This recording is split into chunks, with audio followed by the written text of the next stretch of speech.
नमस्कार दोस्तों, मैं हूं गौरव और स्वागत करता हूं आपके अपने इस channel GK classes for preparation में। दोस्तों, जैसा कि आपको पता है कि हम पॉलिटी की सीरीज हम लोग चला रहे हैं। ठीक है, हम लोग समझने की कोशिश कर रहे हैं जो हमारा जो सिविक्स का जो चैप्टर हमारे चल रहे हैं, हमारा जो सामाजिक विज्ञान में। ठीक है, तो हम लोग जो है क्लास जो है चैप्टर 7 हाशियाकरण की समझ आज चैप्टर लेकर आए हैं आपके लिए। ठीक है, तो उम्मीद करेंगे कि आप लोगों को ये चैप्टर अच्छा लगेगा और आप जो है इस जो है चैनल को लाइक, सब्सक्राइब और शेयर कीजिए। ठीक है, इसी के साथ जो है हम तरह तरह की जो है क्लासेस जो लेकर आ रहे हैं। अभी जो है हम लोग अभी 8th क्लास जो है चला रहे हैं। 8th क्लास की भी पॉलिटी चल रही है। ठीक है, इसके बाद फिर पॉलिटी के बाद फिर हम लोग ज्योग्राफी, फिर ज्योग्राफी के बाद फिर हिस्ट्री क्लासेस लेकर आएंगे। ठीक है, तो उम्मीद करता हूं कि आपको क्लासेस अच्छी लग रही होंगी। आप चैनल को पूरा देखिए, पूरी वीडियो को देखिए, चीजें आपको समझ में आएंगी। ठीक है, एग्जाम के पॉइंट ऑफ व्यू से बहुत ज्यादा इंपॉर्टेंट है। ठीक है, आप चैनल को लाइक, सब्सक्राइब और शेयर जरूर कीजिए। ठीक है, अगर कोई क्वेश्चन है तो आप कमेंट भी कर सकते हैं। ठीक है, तो चलिए शुरुआत करते हैं। आज हम बात करने वाले हैं हाशियाकरण के बारे में। ठीक है, हाशियाकरण क्या है, बेसिकली हाशियाकरण होता क्या है, हाशियाकरण को समझने की हम कोशिश करेंगे आज। तो हम देखते हैं कि आमतौर पर हम जब जिस कॉपी में हम लोग लिखते हैं ना, उस कॉपी के जो बाईं ओर खाली जगह होती है, देखते हैं छोटी थोड़ी सी जो है खाली जगह वहां पे होती है ना। तो जहां आमतौर पर कुछ लिखा नहीं जाता है और हम जो उसी जो जगह है ना, उसी जगह को जो है हम हाशिया कहते हैं। ठीक है, कुछ ऐसा ही समाज में भी होता है, जैसा कि हमें देखने को मिलता है आमतौर पर कि हाशिया का जो हाशियाकरण का मतलब होता है कि जिसे किनारे या हाशिए पर धकेल दिया जाए। जैसे ऐसे में हम ऐसे में वह व्यक्ति जो है केंद्र में होता है, जो बहुसंख्यक में होता है और जो अल्पसंख्यक में होता है, उसे हाशिए पर धकेल दिया जाता है। ठीक है, तो ये चीजें हमें जो है ना कक्षाओं में भी देखने को मिलती है और खेलों के मैदान में भी देखने को मिलती हैं।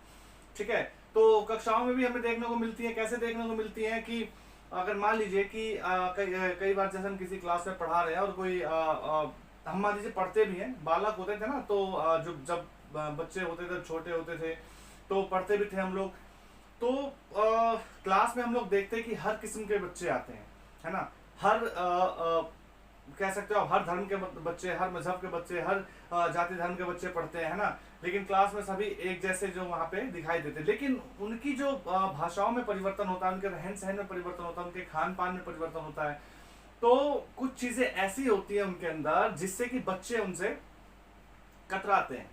ठीक है, कैसे कतराते हैं? कुछ बच्चे ऐसे थोड़ा शाई किस्म के होते हैं, बात कम करना पसंद करते हैं। कुछ बच्चे होते हैं जो अपने में ही मस्त रहते हैं, है ना। कुछ बच्चे ऐसे होते हैं जो बेसिकली जो हम कहते हैं ना कि जो अपने आप से ही मतलब रखते हैं, दूसरों से मतलब नहीं रखते। तो ऐसे बच्चों को जो है ना, एक तरफ जो है जो बहुसंख्यक किस्म के जो बच्चे होते हैं, ऐसे बच्चों को एक तरफ कर दिया करते हैं। ठीक है, ऐसे ही खेल के मैदान में भी होता है। कुछ बच्चे नहीं खेलना चाहते हैं, ठीक है, कुछ बच्चे अलग रहना पसंद करते हैं ना। इस तरीके से चीजें देखने को मिलती हैं। तो हाशियाकरण की वजह जो हो सकती है वो भाषा हो सकती है, रीति रिवाज हो सकते हैं, अल्पसंख्यकता हो सकती है। ठीक है, दूसरा धर्म हो सकता है। ठीक है, यह संसाधनों और मौकों को जो है रोक सकता है। ठीक है, क्योंकि जो हाशियाकरण में जो जिनको हाशियाकरण के रूप में जो है धकेल दिया जाता है एक तरफ, उनको कम मौके दिए जाते हैं। ठीक है, उनको जो है संसाधनों से वंचित किया जा सकता है। तो ये सब चीजें देखने को मिलती हैं। अच्छा, अब हम बात करेंगे आदिवासी जो समुदाय होता है, आदिवासी समुदाय और हाशियाकरण।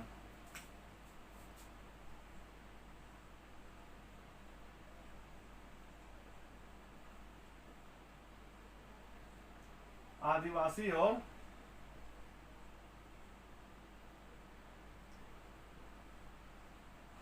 हाशियाकरण।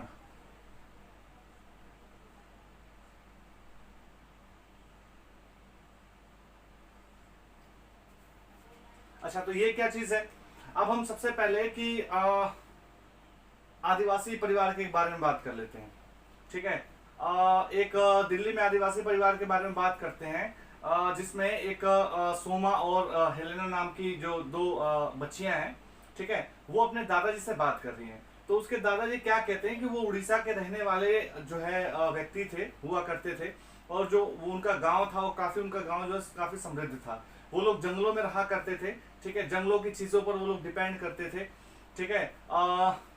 जंगलों से जो है वो रोजमर्रा की जो चीजें थी उनको इकट्ठा करते थे और रोजमर्रा की चीजों से ही वो अपना जीवन व्यतीत करते थे, ठीक है। वो संथाली भाषा बोलते थे, उनको हिंदी नहीं आती थी बोलना, ठीक है। जो सोमा और जो हेलेना है वो उनको प्यार से दादू कहती हैं, ठीक है। दादू अपनी कहानी बताते हैं। वो बेसिकली वो लोग आदिवासी परिवार से थे, ठीक है। कुछ समय के बाद जंगलों में खनन की प्रक्रिया शुरू हो गई, ठीक है। खनन की प्रक्रिया शुरू हुई तो जो सरकार थी वहाँ खनन कराने लगी। कुछ प्राइवेट कंपनियां आ गई जिन्होंने वो जमीन को खरीदा और उन्होंने खनन कराना शुरू करा दिया, ठीक है। तो इन लोगों को मजबूरन वहां से पलायन करना पड़ा, वहां से जो जगह थी वो खाली करनी पड़ी, ठीक है। तो ये लोग ना चाहते हुए भी उनसे इन्होंने खूब लड़ाई झगड़ा किया, खूब मतलब कोर्ट कचहरी हुई, थाना पुलिस हुआ, लेकिन इनको डराया धमकाया गया, लालच दिया गया, ये सब चीजें कर करके इनको जो है वहां से जैसे तैसे हटा दिया गया।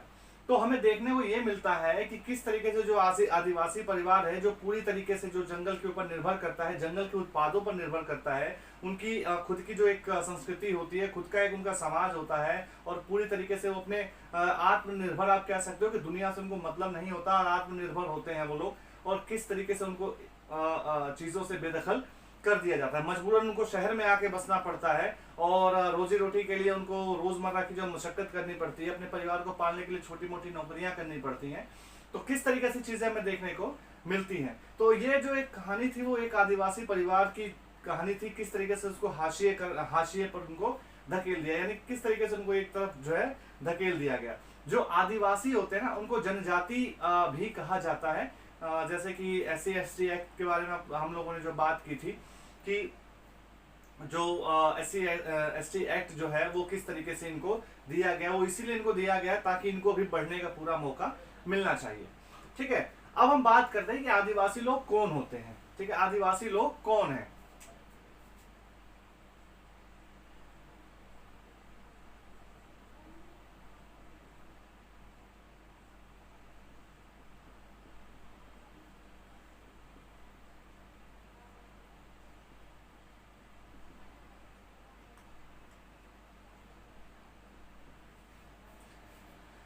फर्स्ट ऑफ ऑल जो है हम लोग समझने की कोशिश करते हैं कि आदिवासी लोग कौन है।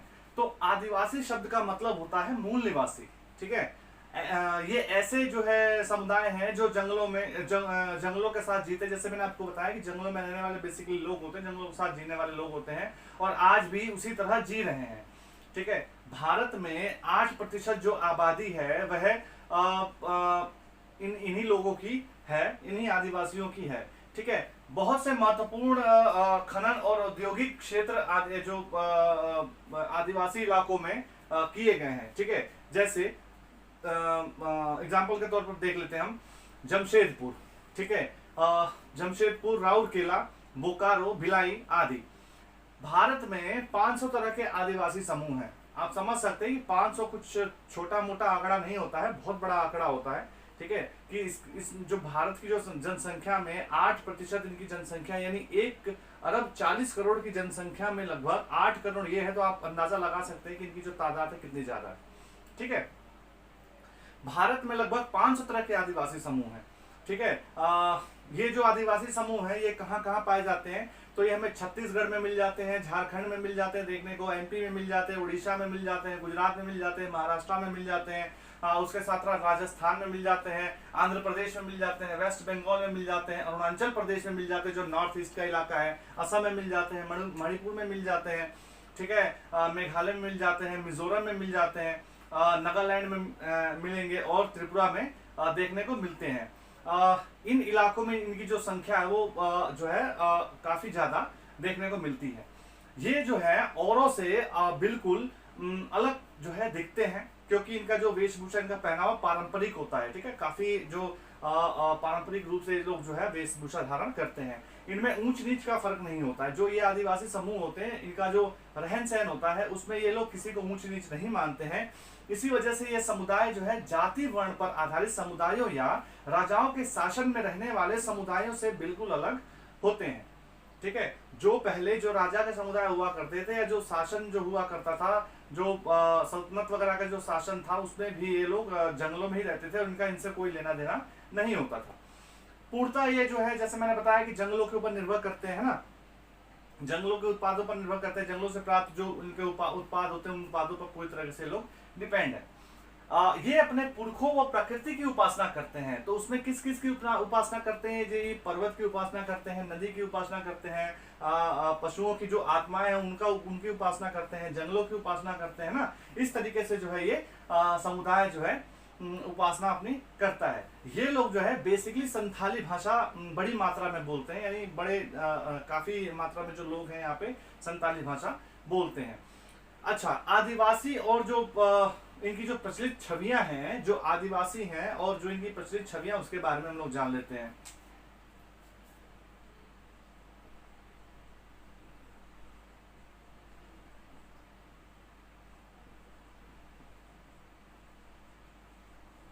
आदिवासी व प्रचलित छवियां, बेसिकली जो लोग हैं वो आदिवासियों को किस तरीके से देखते हैं, ठीक है, उसकी बात हम करने वाले हैं कि आदिवासी जो लोग हैं उसको किस तरीके से लोग देखते हैं। ठीक है, तो इनको कुछ खास तरह से पेश किया जाता है स्कूलों के उत्सवों में, सरकारी कार्यक्रमों में या किताबों या फिल्मों में इन्हें एक सदाही एक रूप में पेश किया जाता है। वे रंग बिरंगे कपड़े पहने, सिर पर मुकुट लगाए और हमेशा नाचते गाते दिखाई देते हैं। इनके जीवन की सच्चाइयों को कम ही लोग जानते हैं कि ऐसा ये करते क्यों है। ठीक है, इसीलिए बहुत से लोग गलतफहमी में रहते हैं कि उनका जो जीवन है बहुत ही आकर्षक है, पुरानी किस्म का जो है वो पिछड़ा हुआ है। ठीक है, पुरानी किस्म का है और पिछड़ा हुआ है, इस तरीके से उनका जीवन है। ठीक है, और बहुत से लोग मानते हैं कि वे आगे बढ़ाना ही नहीं चाहते, यानी वो आगे की तरफ नहीं जाना चाहते हैं। और बहुत से लोग मानते हैं कि वे बदलाव या जो नए विचार है या जो बदलाव है उनसे वो दूर रहना चाहते हैं। इस तरीके के लोगों की सोच होती है। ठीक है, अब हम बात करते हैं कि आदिवासी और विकास। क्या आदिवासियों को भी विकास की आवश्यकता है? क्या वो विकास करना चाहते हैं?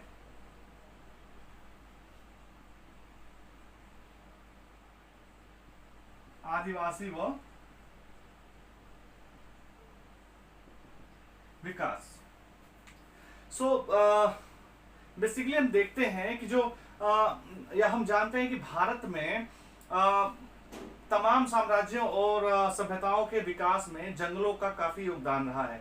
ठीक है, ये काफी प्राचीन समय से चीजें परंपरागत रूप से चली आ रही हैं कि अगर हमें किसी चीज की आवश्यकता है या किसी जंगली उत्पाद की आवश्यकता है या जंगल से प्राप्त उत्पाद की आवश्यकता है, तो बेसिकली हम लोग जो है जंगल के जो निवासी हैं, जो ये आदिवासी हैं, इन्हीं के ऊपर हम लोग निर्भर रहते हैं। अगर हम मौर्य साम्राज्य में देखें तो ज्यादातर जो हाथी थे, जो लौह वाले जो सामान थे या लौह जो खनन थे, वो जंगलों में किया जाता था। वहां से जंगली जानवर पकड़ के जो है हमें देखने को मिलता था कि उस समय भी जो है जंगली जानवर पकड़ के यही लोग जो है प्रोवाइड कराते थे उनको, जो मौर्य साम्राज्य के जो शासक थे। ठीक है, तो तभी से चीजें हमें देखने को मिलती हैं, यानी लोहे, तांबे, सोने और चांदी के अयस्क, कोयले और हीरे, कीमती लकड़ी और ज्यादातर जड़ी बूटियां और पशु उत्पाद जैसे मोम और जो लाख होता है और जो शहद होता है, इस तरीके की चीजें, और स्वयं जानवर जैसे हाथी, है ना, जो शाही सेनाओं का जो आधार हुआ करते थे। और ये सभी जो है जंगल में ही मिलते थे। और ये लोग इनका किस तरीके से जो है इनका इस्तेमाल जो है उन जंगल से प्राप्त करके और इस तरीके के शासकों को ये लोग दिया करते थे।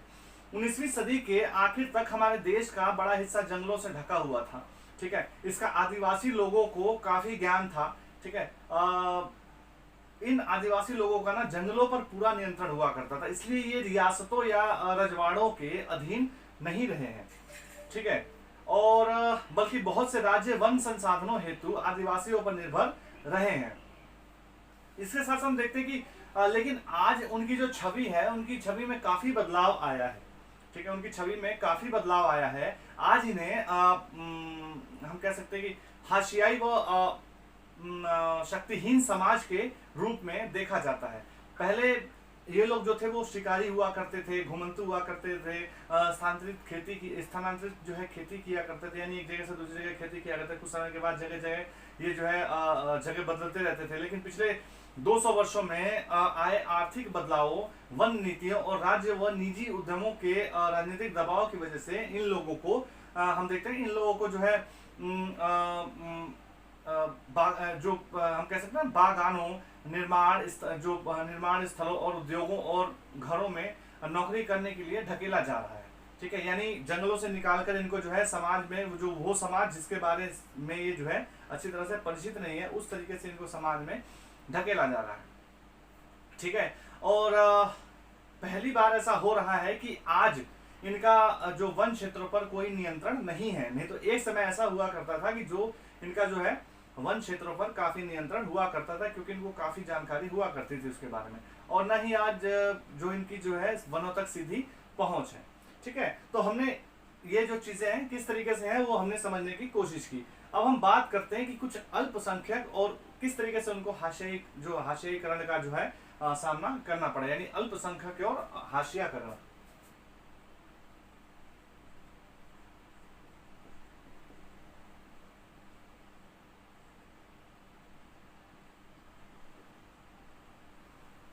हाशिया, अल्पसंख्यक और हाशिया करना। तो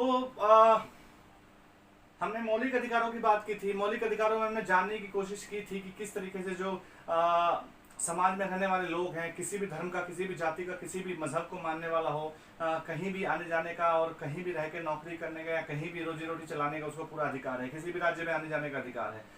ठीक है, तो मौलिक अधिकारों के जरिए हमारा जो संविधान है वो धार्मिक और भाषाई अल्पसंख्यकों को सुरक्षा प्रदान करता है, जैसे हमने बात की थी।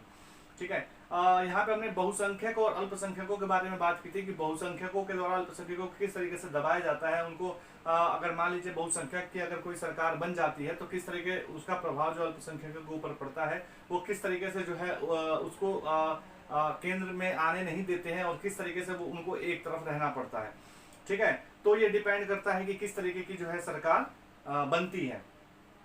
ठीक है, कानून को कायम रखने और मौलिक अधिकारों को साकार करने में न्यायपालिका की अहम भूमिका होती है। जैसा कि मैंने आपको बताया था, न्यायपालिका है वो सभी को बराबर नजर से देखती है। ठीक है, किसी के साथ नाइंसाफी ना हो और समाज में किसी के साथ ऊंच नीच या भेदभाव ना हो, ये न्यायपालिका का कार्य है, न्यायपालिका इसको करती है। तो इसी कारण जो है कहीं ना कहीं जो चीजें हैं वो अभी तक जो है सुरक्षित हैं, अभी तक वो चीजें बची हुई हैं और सभी को बराबरी का अधिकार समाज में दिया गया है। अब हम बात करते हैं मुसलमान और हाशियाकरण। ठीक है, मुस्लिम और हाशियाकरण। बेसिकली 2011 की जनगणना के अनुसार भारत की आबादी में मुसलमानों की जो संख्या है वो 14.2 है, यानी 14.2% है कुल जनसंख्या का। इन्हें हाशियाई समुदाय माना जाता है क्योंकि दूसरे समुदायों के मुकाबले जो है इन्हें सामाजिक आर्थिक विकास के उतने लाभ नहीं मिले हैं। ठीक है, इनका पहनावा और खान पान वगैरह भी थोड़ा अलग होता है, ये थोड़ा समाज से अलग भी दिखाई देते हैं क्योंकि इनका जो पहनने का तरीका है, इनका खान पान की वेशभूषा है वो थोड़ी अलग होती है। ठीक है, इस वजह से भी हम लोग कह सकते हैं कि जो इनसे जो बहुसंख्यक है वो किनारा करते हैं और किस तरीके से इनको हाशियाकरण की तरफ धकेला जाता है।